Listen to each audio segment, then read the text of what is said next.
Okay, so continuing on with our essentially review of geometry concepts that will set us up nicely for trig. Section 1.2 goes over angle relationships and similar triangles. So we should recognize this image from geometry class and how all of these angles are related to each other. So when there's parallel lines with a transversal cutting through it, like we have on our image, there is a bunch of ways that these angles are related. So let's go over some of that vocabulary to remind ourselves of it. When we're talking about vertical angles, they are congruent to each other. Vertical angles are like bow ties of each other. So if I give you angle 1 and ask for the vertical angle, you would say 4. What is the vertical angle for 2? 3. What is the vertical angle for 5? And vertical angle for 7?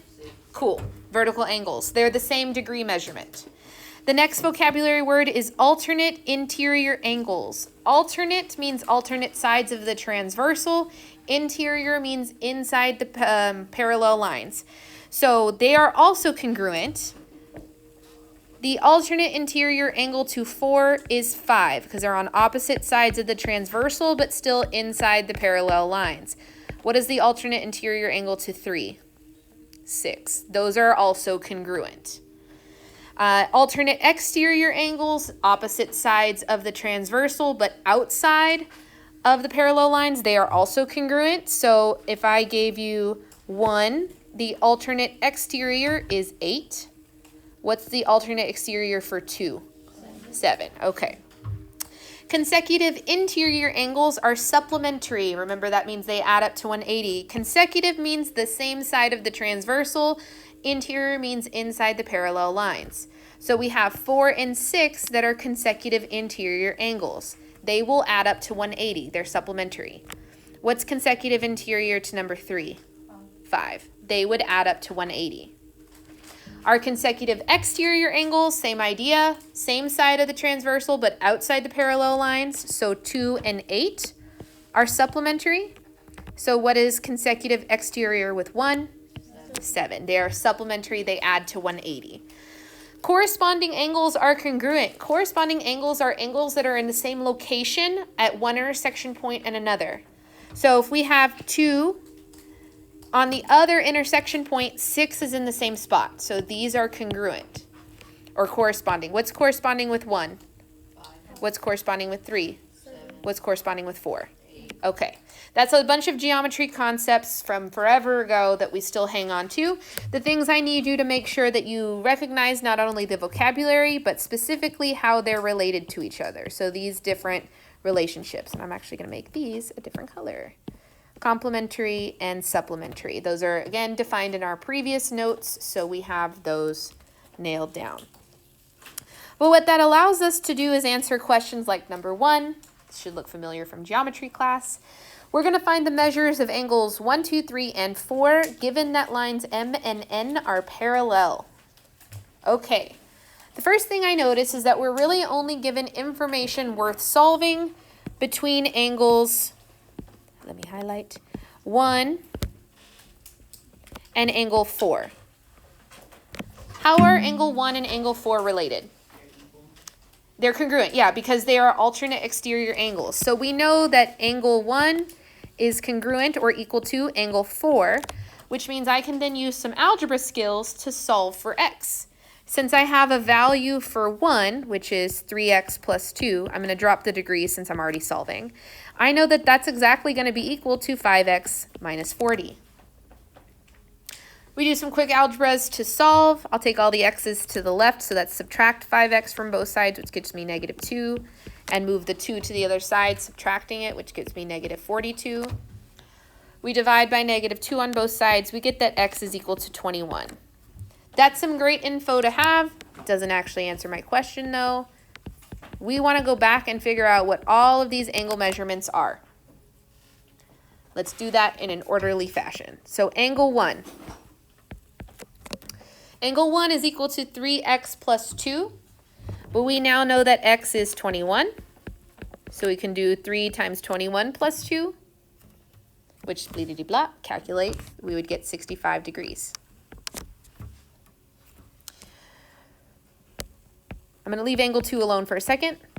and write down angle 3 and angle 4. If angle 1 is 65 degrees, by vertical angles, what is angle 3? 65 degrees. Yeah, you're good. And if angle 1 is 65 degrees, based on the fact that they are alternate exterior angles, what is number 4?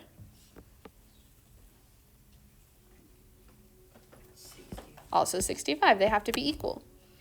Now, based on the fact that this is not a defined word at the top, but these two make what's called a linear pair. They make a straight line. What do we know about things that make a straight line like this? They add to 180. So what does that mean angle 2 is going to be? It's going to be 180 minus 65, which is 115. And voila. There's all 4 angles. So I could have plugged in 21 for angle 4. 5 times 21 minus 40. I would have gotten 65 again. But if I know that they're congruent, I can save myself the mental time and just know that it also has to be 65, just the way that it's drawn. Make sense? Sound familiar? Even if it's not fresh, it's in our brain somewhere. We'll get to that file, pull it forward. Then we jump to start talking about triangles. We love talking about triangles, especially during trig. But let's start at the beginning. The sum of angles, the angle sum of a triangle. Every triangle should add to 180 degrees. No doubt about it. So if you have a triangle, you know that all of the sides have to equal 180 degrees. Not that they're supplementary, that's between two lines, two rays. But we can use this property to find missing sides, or angles of a triangle. I highly recommend throughout all of the trig that we do, pretty much every problem, we're going to draw a picture.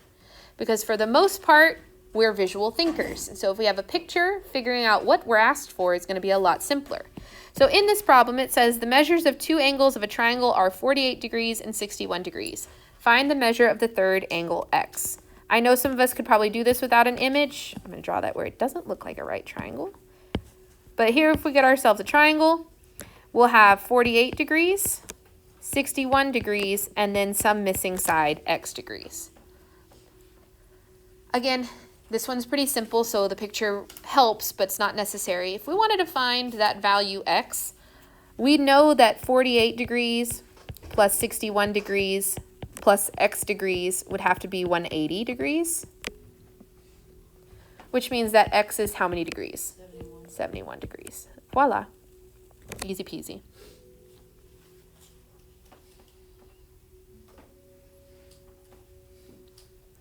So they add up to 180. Not a big deal.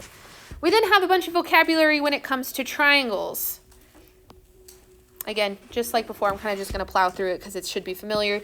You have your acute triangles where all of the angles are less than 90 degrees. You have a right triangle where one of the angles is 90 degrees. And you have an obtuse triangle where one of the angles is larger than 90 degrees. That's classifying triangles by their angles. But we can also classify them by their sides. If all 3 sides are equal, notice the tick marks indicating that they're equal. It's called an equilateral triangle. If 2 of the sides are equal, it's called an isosceles triangle. And if all 3 sides are different, notice all 3 different tick marks, it's called a scalene triangle. Do those words sound familiar to us? Yeah, again, been a minute maybe. Isosceles is another word I always spell wrong, so please ignore if it ever gets spelled wrong on your board. I'm meaning to spell it like this. Then we have a couple theorems about congruent and similar triangles. If 2 triangles are congruent, then they must be similar. However, 2 similar triangles need not be congruent. So if we look at these images here, what it's showing us is that these 2 triangles, which are obviously not the same size and shape, so they're not congruent, but they have angles that are all the same, which means that they're similar.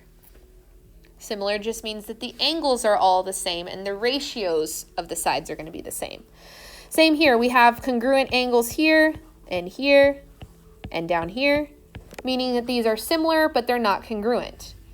These, however, visually look congruent. We're not marked on the sides as being actually congruent, but since all of the angles are marked with each other, they're definitely similar. So we can relate the 2 triangles together.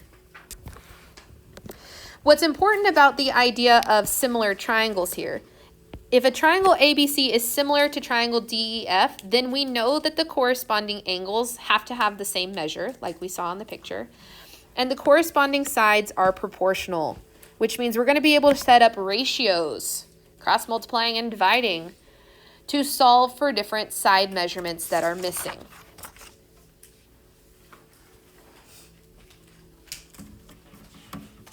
Okay, 3 examples to finish us out for today. In example 3, it says triangles ABC and NMP are similar. Find all unknown angle measures. I'm going to color code mine just because it's the first one, so that if you want to color code with me, I'm going to highlight all of the angles that are marked with 1 arc as red, all of the angles that are marked with 2 arc marks as blue, and 3 arc marks as green. Now the arc marks probably do enough for us to notice how these are related, but color is kind of fun and funky to see that they're related to each other. So I know that A and N are both 45 degrees. They're marked. I don't need to figure them out, but they're the same angle measurement. In which case, what is the measure of angle C? 104. Because it's the same arc mark as P, I know that it's the same degree measurement as P. Now the problem gets to be is both of my green angles, or the angles with the 3 tick marks, neither of them are marked. Now I know they need to be the same thing. How do we figure out what angle B and angle M are equal to?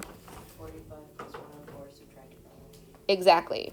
If we remember that all triangles have to add up to 180, 45 plus 104 subtracted from 180 means that this is 31 degrees, which also then means that B has to be 31 degrees.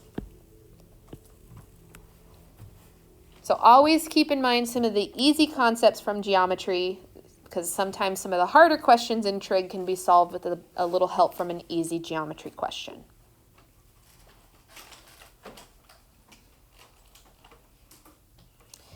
Okay, example 4. Now we're going to leave angles for a second. We're going to talk about side lengths. These are not going to always be exactly the same because they're similar, they're not congruent. Given that triangle ABC and triangle DFE are similar, not congruent, find the lengths of the unknown sides of the triangle DFE. All right, again with your highlighter, let's highlight all the sides that are congruent to each other. So I'll go from C to B in red, which is D to F. And then B to C in blue, which is F to E, and then C to A, E to D. Now the only 2 that have markings on both sides that are similar are the green ones, 16 and 8. If they're similar, that means the proportions have to be the same. What did I do to 16 to make it into 8? Divide by 2, or multiply by a half, which also means that that's what I'm going to do on every single other side to create the sizings for that smaller triangle.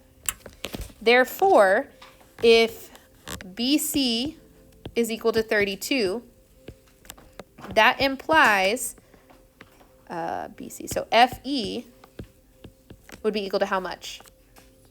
16. That's one of the missing sides there. If we know that AB is equal to 24, what does that imply about DF? 12. It's 12. The proportions of the sides are always going to be the same. This one was super easy. We didn't even have to set up a proportion to solve because we could tell the number was just halved. Occasionally, that's not going to be as easy, and you would actually set up a proportion and solve.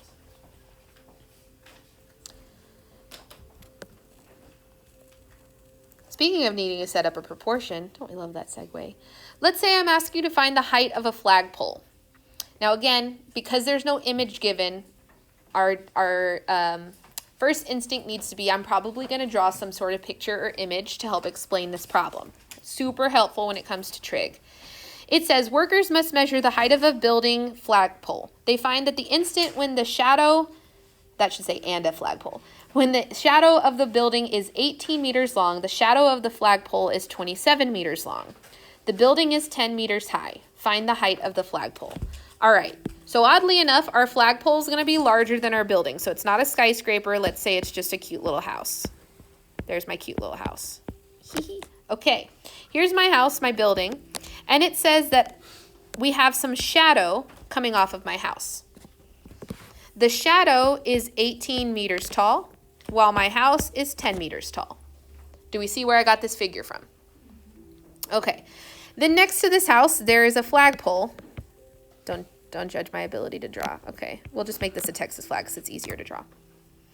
And my flagpole also has a shadow. And that shadow is 27 meters. We don't know what this height is. We want to figure it out. Now we could use the variable x or whatever variable you want, but since I'm finding the height of this, I'm going to use h because I find it helpful to remind myself what I'm finding. So I'm using h for height. Now these are proportional because the angle of the sun is going to be the same. It has to do with angle of elevations, which we get to really in depth later, but we're going to set up a proportion for these two triangles. The triangle for the house says that if we have 18 meters as the shadow, we're going to have a 10-meter high building. What would the proportion for my flagpole say? Would it be h over 27 or 27 over h? Very good. Yeah, we want to keep the shadows on the same side and the heights on the same side. Now again, I couldn't really tell you a conversion factor quickly because 18 and 27 isn't as cute as like 16 and 8. That was really easy to see that we were having it. So we set up a proportion and we solve. Cross multiply and divide, so this is 270 equal to 18h.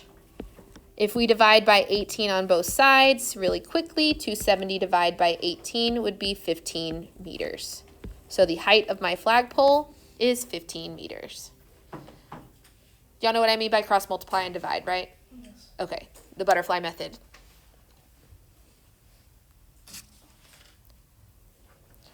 Cool, cool, cool, great, awesome. Look at that. We already finished 2 whole sections of this textbook that we're going through for trigonometry. I know it was all review, so that should feel pretty good. We have 2 more sections in this first chapter before our next test. We will do 1 chapter a day after this. Let me turn this off.